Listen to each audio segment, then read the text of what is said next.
तो चलिए आज पढ़ते हैं क्लास 6 का लेसन 8 और इसका टाइटल है मतलब पाठ का नाम है the hare on the moon.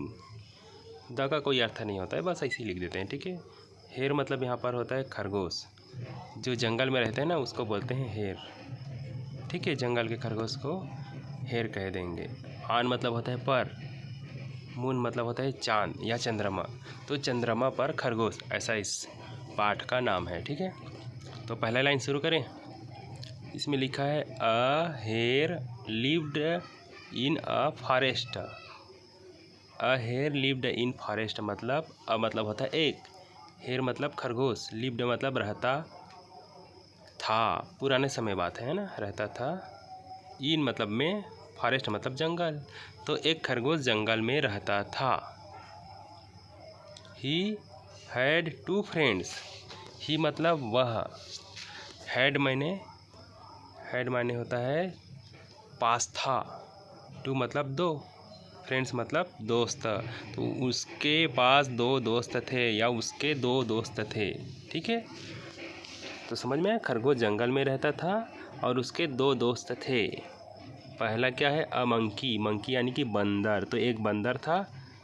और दूसरा है एंड अन ऑटर, दूसरा है एक मंकी यानी बंदर है, दूसरा है अन ऑटर। अन मतलब एक होता है, ऑटर मतलब होता है ऊद बिलाव। ऊद बिलाव जो चित्र में दिख रहा है ना, इसको ऊद भी बोल देते हैं हम लोग अपनी स्थानीय भाषा में, तो ऊद है, ठीक है। तो बंदर और ऊद खरगोश के दोस्त थे। They spend a lot of time together. They मतलब होता है वे, स्पेंड मतलब बिताना, अ लॉट ऑफ मतलब बहुत ज़्यादा, टाइम मतलब समय, और टुगेदर मतलब एक साथ। तो वे एक साथ बहुत ज़्यादा समय बिताते थे, मतलब एक साथ ये लोग बहुत देर तक के खेलते कूदते रहते होंगे, ठीक है। उसके बाद है अगला line one day. One day मतलब एक दिन। अ हर्मिट, हर्मिट मतलब होता है सन्यासी, साधु, ठीक है। ये लिखा है केम, केम मतलब आया, टू द मतलब कहाँ आया उसको बताने के लिए टू लिखते हैं, ठीक है। फॉरेस्ट यानी जंगल, तो इसको हिंदी में समझेंगे एक दिन एक सन्यासी जंगल आया, ठीक है। ये लोग जो जंगल में रहते थे ना तीनों, वही जंगल पर एक सन्यासी आया एक दिन। He was very tired. He मतलब वह, वास माने था, वेरी माने बहुत, टायर्ड मतलब थका हुआ, एंड मतलब और, हंग्री माने भूखा, तो बहुत थका हुआ और भूखा था। जो सन्यासी यहाँ आया था ना इसके जंगल में, वो बहुत थका हुआ और भूखा था। अगला देखते हैं, तो यहाँ पर उस सन्यासी का फोटो भी बना दिया है। द ऑटर वास कैचिंग फिश, इसको ऑटर पढ़ेंगे, ठीक है। वास माने था, कैचिंग मतलब पकड़ रहा, फिश मतलब मछली, तो जो ऑटर यानी कि ऊद जो है वो मछली पकड़ रहा था। The hermit went to him, hermit मतलब ये साधु सन्यासी, वेन टू हिम मतलब उनके पास गया, वेंट मतलब गया, हिम मतलब उन्हें, तो ये जो सन्यासी है वो ऑटर यानी ऊद के पास गया और बोला, ही सेड मतलब वह बोला, ये सन्यासी क्या बोलता है, आई एम हंग्री, मैं भूखा हूँ। तो ऊद के पास जाके बोल रहा है मैं भूखा हूँ, तो ऊद क्या बोलता है, सेड द ऑटर, ऊद ने बोला, I have a few fish. I have मतलब मेरे पास है, फ्यू मतलब थोड़ा, फिश मतलब मछली, मेरे पास थोड़ा सा मछली है, ठीक है। क्योंकि ये मछली पकड़ रहा था और सन्यासी ने बोला कि मुझे भूख लगी है, तो ऊद ने कहा मेरे पास कुछ मछली है। प्लीज़ टेक देम, प्लीज़ मतलब कृपया, टेक मतलब लेना, दे मतलब उन्हें, तो ये ऊद बोल रहा है उनको ले लो या रख लो, वैसे बोल रहा है, ठीक है। ऊद जो है बेचारा वो साधु को मछली दे रहा है। अब सन्यासी क्या बोलता है, सेड द हर्मिट, सन्यासी ने कहा, but I don't eat fish, but I don't eat fish मत बोल रहा है, बट मतलब लेकिन, आई मतलब मैं, डोंट मतलब नहीं, ईट मतलब खाना, फिश मतलब मछली, लेकिन मैं मछली नहीं खाता, ऐसे बताया साधु ने, ठीक है। साधु ने बोला कि मैं मछली नहीं खाता। अगला लाइन देखेंगे, have you anything else, have you anything else. तो ये साधु उनसे पूछ रहा है ऊद से, हैव यू क्या आपके पास है, एनीथिंग मतलब कुछ भी, एल्स मतलब दूसरा या अलग, ठीक है। तो साधु ऊद से पूछ रहा है क्या आपके पास कुछ और है, अलग चीज़ है ऐसे करके खाने के लिए। तो सेड द ऑटर, ऑटर ने कहा यानी ऊद ने क्या कहा, सॉरी यानी कि माफ़ करना, माफ़ करना बोल दिया, इसका मतलब उनके पास नहीं है, ठीक है। तो ऊद ने कहा सॉरी यानी कि माफ़ करना, I have nothing else, I have मतलब मेरे पास, नथिंग मतलब कुछ भी नहीं, एल्स मतलब इसके अलावा। तो ऊद बोल रहा है मेरे पास इसके अलावा और कुछ भी नहीं है। तो क्या होता है, the monkey was eating nuts, monkey यानी कि बंदर, वास माने था, ईटिंग मतलब खा रहा, नट्स मतलब अखरोट बोल सकते, या ऐसे फल जो जिसके जो बाहर का जो क्या बोलते हैं जी, छिलका बहुत तगड़ा रहता है, कड़ा रहता है, ठीक है, उसको नट्स बोल देते हैं। या सूखे हुए फलों को समझ लें, सूखे फल को नट्स बोलते हैं। तो मान लीजिए अखरोट ही मान लो, ठीक है। तो मंकी जो है अखरोट खा रहे थे, ठीक है, मंकी अखरोट खा रहा था। The hermit went to him, hermit यानी कि साधु सन्यासी, वेंट मतलब गया, टू हिम मतलब उनके पास, तो सन्यासी उनके पास गया यानी कि बंदर के पास गया। सेड द हर्मिट यानी कि साधु ने कहा, साधु ने क्या क्या उसको मैं पहले बोल देता हूँ, ठीक है, फिर बताता हूँ क्या कहा। साधु ने कहा आई एम हंग्री, मतलब मैं भूखा हूँ। अब ये बंदर के पास जाकर बोल रहा है कि मैं भूखा हूँ। Could you give me some food please, बोल रहा है कुड, कुड मतलब सकना होता है, ठीक है। तो बोल रहा है कुड मतलब सकना, यू मतलब तुम, गिव मतलब देना, मी मतलब मुझे, सब मतलब कुछ, फूड मतलब होता है भोजन, प्लीज़ मतलब कृपया। तो अब सन्यासी बंदर से मांग रहा है कि क्या तुम मुझे कुछ भोजन दे सकते हो कृपया, ऐसे करके, ठीक है। भोजन मतलब खाना, खाने की चीज़, ठीक है। फूड मतलब खाने की चीज़ होता है। तो क्या तुम मुझे कुछ खाने की चीज़ दे सकते हो, ऐसा बोल रहा है। चलिए अगला पढ़ते हैं।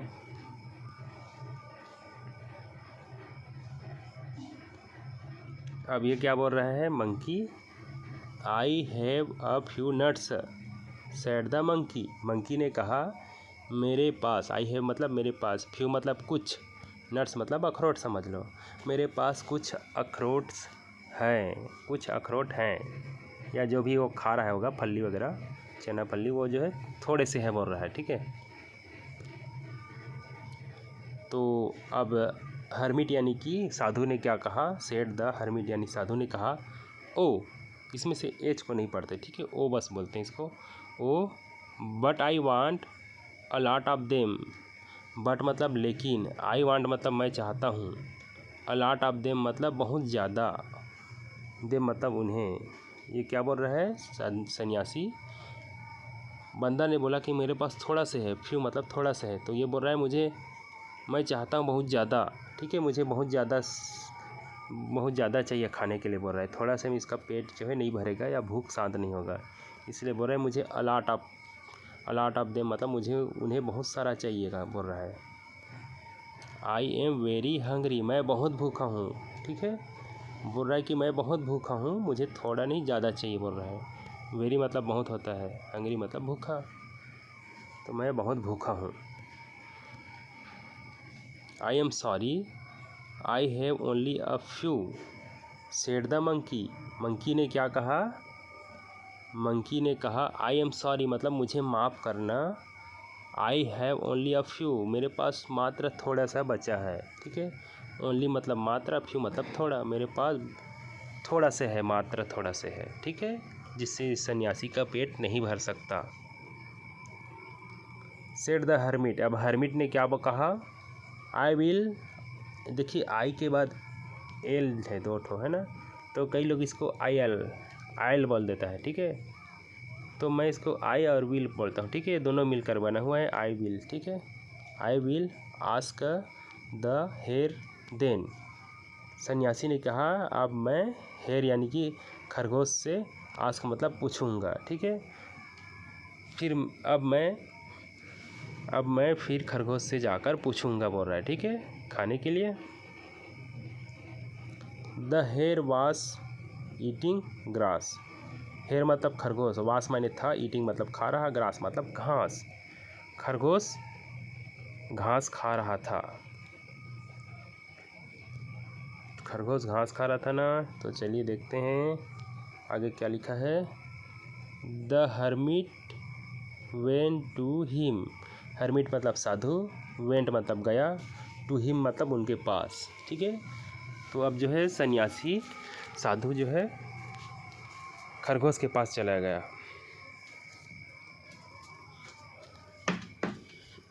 थोड़ा से एक सेकंड रुकना।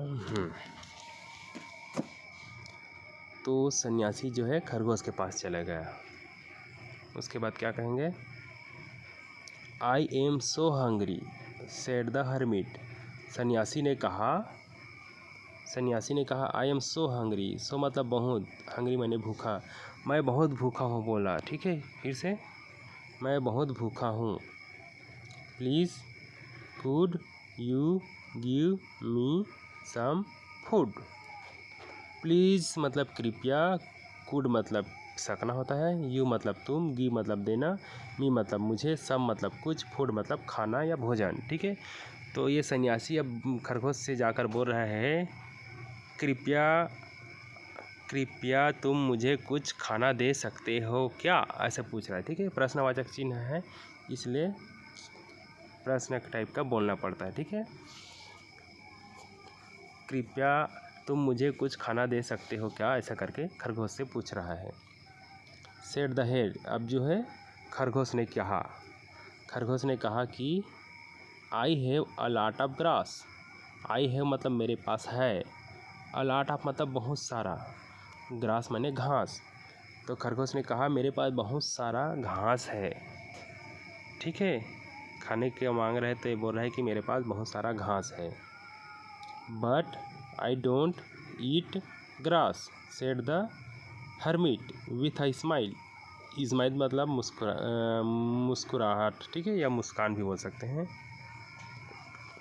जब खरगोश ने कहा कि मेरे पास बहुत सारा घास है तो सन्यासी ने क्या कहा, आई डोंट ईट। आई मतलब मैं, डोंट मतलब नहीं, ईट मतलब खाना, ग्रास माने घास। तो बोल रहा है लेकिन मैं घास नहीं खाता, ठीक है। विथ स्माइल मुस्कुरा के बोल रहा है कि मैं घास नहीं खाता करके, ठीक है। बेचारा खरगोश कुछ भी बोल देता है। तो यहाँ तक हो गया ना, मैं घास नहीं खाता बोल के इस मुस्कुराया सन्यासी। Have you anything else. Have you यानी कि क्या आपके पास है, एनीथिंग मतलब कुछ भी, एल्स मतलब अलग, दूसरा। बोल रहा है सन्यासी बोल रहा है खरगोश से क्या तुम्हारे पास इसके अलावा कुछ और है खाने के लिए। तो खरगोश क्या बोलता है, सेड द हेयर मतलब खरगोश ने कहा नो आई एम सॉरी, नहीं मुझे माफ़ करना, ठीक है। इनके पास भी कुछ अलग चीज़ नहीं है खाने के लिए। I am very hungry and I am tired said the hermit. Hermit मतलब साधु ने कहा कि आई एम वेरी हंग्री मतलब मैं बहुत भूखा हूँ, एंड मतलब और, आई एम टायर्ड और मैं थका हुआ भी हूँ, ठीक है। मैं बहुत भूखा भी हूँ और मैं बहुत थका हुआ भी हूँ। What shell I do now. What shell I do now बोल रहा है कि अब मैं क्या करूँगा। डू मतलब करना होता है, नाउ मतलब अब होता है, शैल मतलब वही फ्यूचर टेंस के लिए होता है, गागी करके। वाट मतलब क्या, अब मैं क्या करूँगा बोल रहा है, ठीक है। भूखा प्यासा ये साधु। The hare thought for a minute. Hare मतलब खरगोश, थॉट मतलब सोचा, फॉर मतलब के लिए, अ मिनट मतलब 1 मिनट के लिए, ठीक है। तो 1 मिनट के लिए खरगोश सोचने लगा। फिर बोलता है वेट। वेट मतलब रुको। सन्यासी को बोला रुको। ऐसे तो वेट मतलब इंतज़ार करना भी होता है, लेकिन रुको भी होता है, ठीक है। ही सेड खरगोश ने कहा please don't go away. Please मतलब कृपया, डोंट मतलब मत या नहीं, गो मतलब जाना, अवे मतलब दूर। तो खरगोश ने कहा कि रुको, कृपया दूर मत चले जाना, ऐसा करके, ठीक है, रोकने के लिए, वहीं रुकने के लिए बोला। उसके बाद पढ़ते हैं the hare bought some wood. Hare मतलब खरगोश, बॉट मतलब लाया, ब्रिंग का ये सेकंड या थर्ड रूप है, ठीक है। ब्रिंग मतलब लाना, ब्रॉट मतलब लाया, सम मतलब कुछ, वुड मतलब लकड़ी। तो खरगोश कुछ लकड़ियाँ लाया। He struck two stones together and made a fire. He मतलब वह, स्ट्रक मतलब टकराना होता है, टक्कर करता है। तो टू मतलब दो, स्टोन्स मतलब पत्थर, टुगेदर मतलब एक साथ, एंड और मेड मतलब बनाया, अ फायर मतलब आग। तो वह दो पत्थरों को टकराया और आग बना दिया, ठीक है, मतलब आग लगा दिया, समझो। क्या किया खरगोश ने? सबसे पहले उन्हें कुछ लकड़ियाँ लाया, फिर दो पत्थर को आपस में टक्कर मार के आग जला दिया, ठीक है। अब क्या करेगा आगे? You can eat me, he said. खरगोश ने कहा यू कैन ईट मी मतलब यू मतलब तुम या आप, कैन मतलब सकना, ईट मतलब खाना, मी मतलब मुझे। खरगोश बोलता है आग जलाने के बाद आप मुझे खा सकते हो। And jumped into the fire. And मतलब और, जम्प्ड मतलब कूद गया, इनटू मतलब के अंदर, फायर मतलब आग, और आग के अंदर कूद गया, ठीक है। खरगोश जो है लकड़ियाँ इकट्ठा किया और उसको पत्थर से आग लगा दिया, पत्थर को टक्कर करके, फिर उसी में कूद गया और बोलता है सन्यासी को कि मुझे खा लो या मुझे खा सकते हो, ऐसे करके। लेकिन सन्यासी तो मांस नहीं खाता है, क्योंकि वो तो मछली दे रहा था ना जब वो ऊद, तो बोल दिया कि मैं मछली नहीं खाता करके, ठीक है। चलिए फिर भी पढ़ते हैं, कहानी है। But the fire did not burn him. But मतलब होता है लेकिन, फायर मतलब आग, डिड नॉट मतलब नहीं, बर्न मतलब जलाना, हिम मतलब उन्हें, लेकिन जो आग उनको नहीं जला पाया, ठीक है, या नहीं जलाया। जो आग लगा के कूद गए ना खरगोश, तो आग भी इस खरगोश को नहीं जला पाया, यही बता रहे हैं, ठीक है। He looked out. ही मतलब वह, लुकड मतलब देखा, आउट मतलब बाहर। तब खरगोश जो है बाहर देखता है, ठीक है, आग से बाहर देखता है। बट द हर्मिट वास नॉट देयर। बट मतलब लेकिन, हर्मिट मतलब सन्यासी, वास माने था, नॉट मतलब नहीं, देयर मतलब वहाँ। लेकिन जब वो आग से बाहर देखता है तो वहाँ पर सन्यासी नहीं था। An angel stood in front of him. An मतलब एक होता है, एंजल मतलब परी भी होता है, और देवदूत भी बोलते हैं, मतलब देवताओं द्वारा भेजा गया कोई भी व्यक्ति हो सकता है, लेकिन एंजल माने परी भी होता है, ठीक है, तो हम परी बोल देते हैं। स्टूड मतलब खड़ा था, इन मतलब में, फ्रंट मतलब सामने, आप हिम मतलब उनके। तो जब खरगोश देखता है बाहर तो वहाँ सन्यासी नहीं था, बल्कि उनकी जगह में क्या था, एक परी खड़ी हुई थी खरगोश के सामने, ठीक है, स्टूड मतलब खड़ी हुआ। तो सन्यासी के जगह में क्या आ गया, वहाँ पर परी आ गई है। He took the hare on in his arms. Arms मतलब होता है इसे तो बाह होता है, ठीक है, हाथ भी बोल सकते हैं, लेकिन हैंड वाइने होता है ज़्यादातर, भुजा होता है आर्म्स मतलब। यहाँ पर बाहों का बात हो रहा है, ठीक है। हेयर मतलब खरगोश होता है, हिस मतलब उसके, टुक मतलब ले लिया, ठीक है, टेक मतलब लेना, टुक मतलब लिया, ठीक है। तो ओ परी ने क्या किया, उस खरगोश को अपने बाहों में उठा लिया, ठीक है। एंड और फ्ले अप, और ऊपर उड़ गए, ठीक है। परी खरगोश को अपने बाहों में उठाकर ऊपर उड़ गए, ठीक है, फ्ले अप मतलब ऊपर उड़ जाना। He put him on the moon.